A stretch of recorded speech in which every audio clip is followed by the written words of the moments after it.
Hello everyone, and welcome to this edition of Museum Minute. My name is Curtis Gosser. I am the curator of exhibits here at the Hastings Museum, and today I would like to talk to you about our founder, Albert Brooking. After all, it is because of him that we are here in the first place.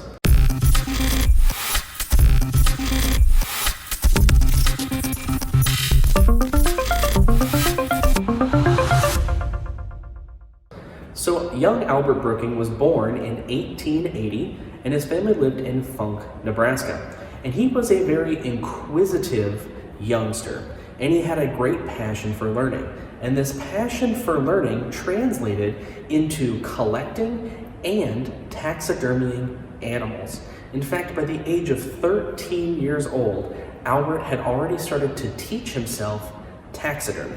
And many of the animals that he got started on were small birds. Growing up by the Funk Lagoon, they were what he kind of had at his disposal, and they were also very easy to taxidermy. Now, most people might think that this is serial killer behavior, if you've seen the movie Psycho, but his mom and dad actually encouraged his passion for taxidermy. Now, don't worry, in the end, it all ended up okay. They gave him the family den to display his animals in, and it very soon became overflowing with specimens. And no humans were ever murdered, just lots and lots of small animals. Albert was the oldest of 3 boys, and he was employed by his father at his grain elevator from the ages of 10 until 20. After that, Albert ventured out on his own and went into several different careers. He was in jewelry sales in Holdridge, he was a cattleman in Colorado, he was a conductor on the railroad in Colorado and Oregon, and a grain elevator operator in Trumbull. Whew, that was a lot. Needless to say, he was quite the go-getter. And all while he held these other jobs, he continued to collect and taxidermy. And here in this image, you can see part of his collection in the den of his home. His wife was a very understanding woman to live with all of those dead animals. And as Albert's collection started to grow, he needed more and more room for it.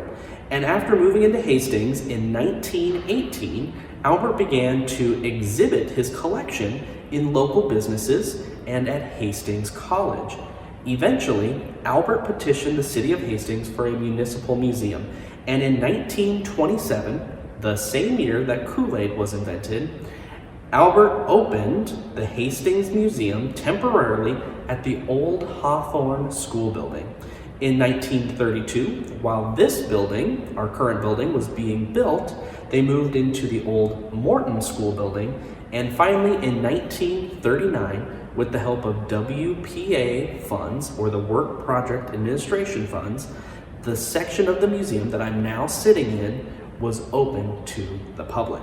Now, I'm sure everyone who has been to the museum before has noticed this little grave marker in the basement. However, it's not just a marker.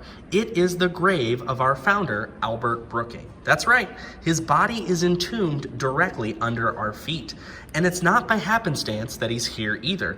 When the museum was being built, he actually sought approval from the city to have a crypt built into the museum floor, so that upon his death, he could be interred with his collection. Many a legend is told by visiting teachers to their rowdy kids of a long fall by Mr. Brooking to the lower level below, where he met his demise. While this is a great deterrent from preventing children from climbing over the railing, this is not how Albert died. It in fact is much less dramatic than that. In 1946, while working in the Alaskan bear diorama, Albert was working on a ladder where he fell and broke his shoulder.